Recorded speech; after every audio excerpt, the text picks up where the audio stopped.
How many of you sat in the stands and listened to 725 horsepower cars come to life? To not only hear that sound, but to feel that sound. Not just the sounds, it's the smells. It's the smell of race fuel. It's the smell of burning tires. It's not just the smells either. It's the feel. The feel of those little pieces of rubber flying off of race tires as cars go whizzing by you at 200 miles an hour. This is NASCAR. Many people in America have heard of Daytona International Speedway, but few understand the history and significance of the facility to our sport. During this short presentation, I hope to not only help you gain a better appreciation of the facility, but also gain a few fans for the sport that I truly love. Why can I stand here and talk to you about NASCAR? Well, in the past 10 years, I've attended over 30 live events. The number of events that I've listened to on radio and watched on television are countless. Considering there are 36 events every year for 10 years, that's a lot of events.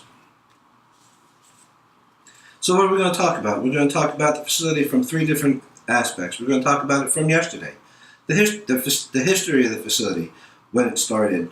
We're going to talk about today, some more recent events at the facility. And we're going to talk about tomorrow, where's it going? Daytona International Speedway was the brainchild of Bill Francis Sr., who was also the founder of NASCAR.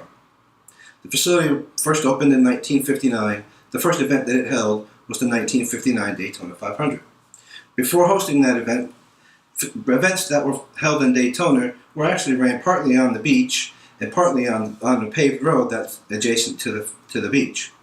As the number of competitors in the events grew and the number of fans attending the events grew, this became impractical. It also became unsafe. The attendance figures for the 1959 Daytona 500 show there were about 40,000 people in attendance. Just 10 short years later, that attendance figure had grown to over 100,000. That doesn't include the number of people that are standing in the infield watching the race. Those folks aren't counted because they don't pass through a separate turnstile. The first event to be broadcast live on television, flag to flag, was the 1979 Daytona 500, which was shown on CBS. Richard Petty won his sixth Daytona 500 that year, but more importantly, that event catapulted NASCAR into the spotlight of America. Two competitors were racing for the win, the final lap of the event. They crashed. After that crash, they both got out of their cars, and there was a fist fight. Of course, Americans love a good fist fight. That sort of helped propel the sport into the national spotlight. Another thing that happened during that race, that was the first event there was a camera placed in a car for a live video feed during that event. So where are we today? Well, the facility, from a track standpoint, has remained virtually unchanged. There have been some small changes in the infield racing center. There was a sports car event, and there's some motorcycle events, some other small things. But essentially, the NASCAR circuit has remained unchanged. The number of seats at the facility, however, has grown exponentially. Currently, the seating capacity stands at about 141,000. The 1998 Daytona 500 was a big event. Dale Earnhardt Sr., who at the time was the sport's most popular driver, won that event after 20 years of trying.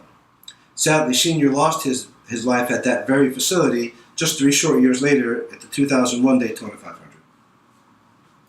Now, Sr.'s death was a tragic blow to the sport, but Sr.'s death was has also been used to help further the safety aspect and safety improvements of the sport. And I can tell you, since Sr. lost his life there in 2001, there has been not one fatality of a race driver in any NASCAR event due to the upgrades that have been done to safety. The facility was last repaved in 2010 by Lane Construction. The following year, in 2011, Juan Pablo Montoya hit a service vehicle that was clearing the track after an accident. There was a huge explosion. The explosion created such an intense heat that part of the track actually had to be repaved after that event because the racing surface had bubbled and blistered and there was no way to repair it. So where's the facility today? Well, several years ago, Daytona announced a huge expansion and renovation project which is being called Daytona Rising.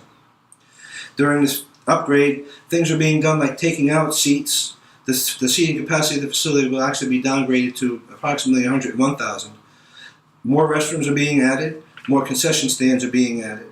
We're adding elevators and escalators to get people to their seats quicker. We're adding wireless capabilities so people can be on their cell phones and their other wireless devices.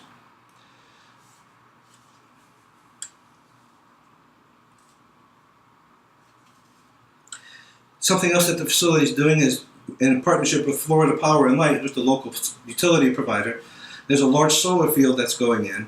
It's going to actually generate electricity for the facility to use. If the facility is not using that power, it'll be sold back to the grid. This is good for everybody. In my short presentation, I've told you a little bit about the history of the facility, when it started, some significant events that have occurred at the facility, and where the facility is going tomorrow. I hope you've enjoyed my short presentation, and I hope that I've helped you gain appreciation of the facility and for NASCAR.